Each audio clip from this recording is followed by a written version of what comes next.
बहुत समय पहले की बात है। नॉर्थ चाइना में 3 मॉन्क रहा करते थे। उनका नाम किसी को नहीं पता क्योंकि उन्होंने कभी अपने बारे में किसी को कुछ नहीं बताया। चीन में आज भी उन्हें बस 3 हंसते हुए मॉन्क के नाम से जाना जाता है। वे तीनों मॉन्क हमेशा एक साथ रहते थे और गांव-गांव घुमा करते थे। वो जिस भी गांव में जाते, वहां की बाजार के बीचों बीच खड़े होकर जोर जोर से हंसना शुरू कर देते। उनकी हंसी को देखकर लोगों का ध्यान उनकी तरफ खींचा चला आता और धीरे धीरे उनके चारों तरफ एक बड़ी भीड़ इकट्ठा हो जाती।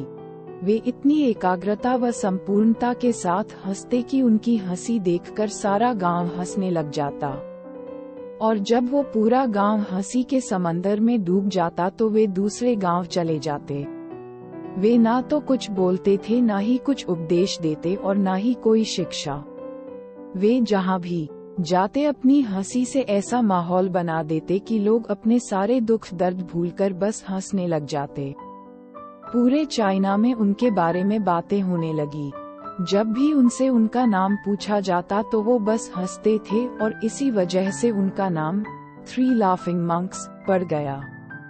वो मॉन्क इस तरह से हंसते थे जैसे कि उन्होंने इस संसार खुशी को या भगवान के मजाक को समझ लिया हो, और उन्होंने सिर्फ अपनी हंसी से पूरे चाइना में इतना आनंद फैलाया जितना आज से पहले कोई नहीं फैला पाया।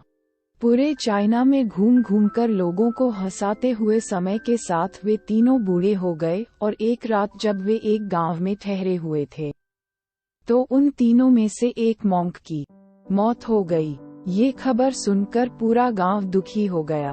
गांव वाले को लगा कि शायद आज के दिन वो 2 मॉन्क जरूर रोएंगे, और यही देखने के लिए हर कोई उनसे मिलने आया।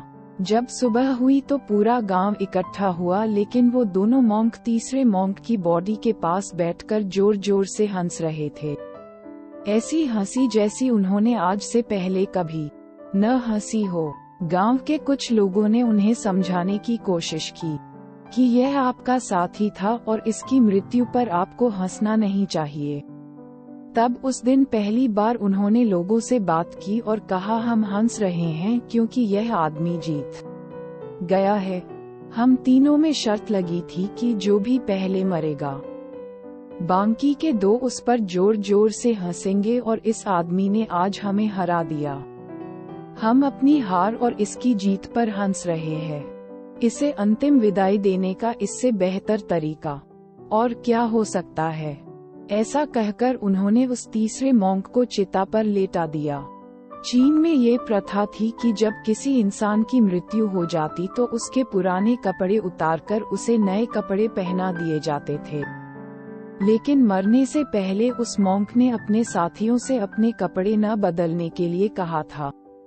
उस मॉन्क ने कहा था कि मुझे स्नान मत करवाना, क्योंकि मैं कभी अशुद्ध हुआ ही नहीं। मेरे जीवन में इतनी हंसी आई कि कोई अशुद्धता कभी जमा ही नहीं हो पाए। जब उस तीसरे मॉन्क के शरीर में आग लगाई गई तो आसमान में जोर जोर से पटाखे फूटने लगे।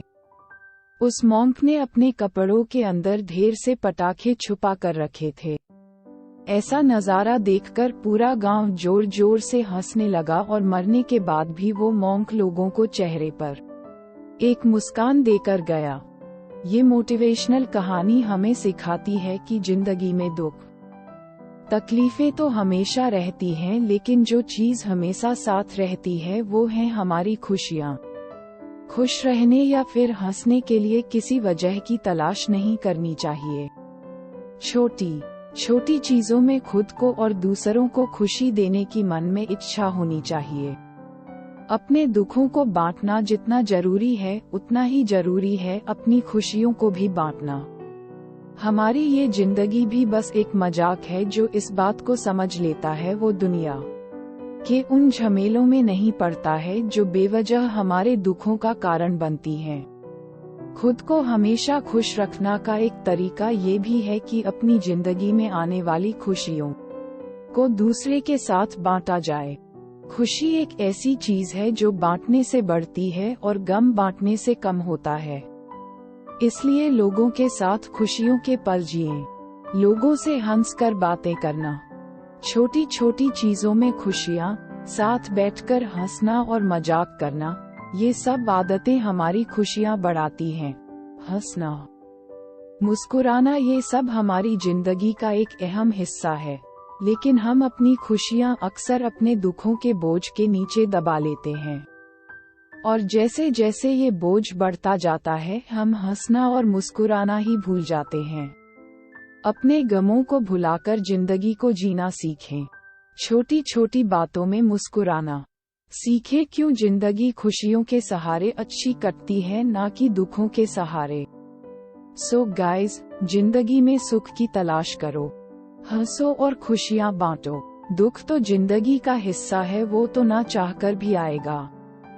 तो कैसी लगी आपको ये छोटी सी कहानी? हमें कमेंट करें और कहानी को शेयर जरूर करें।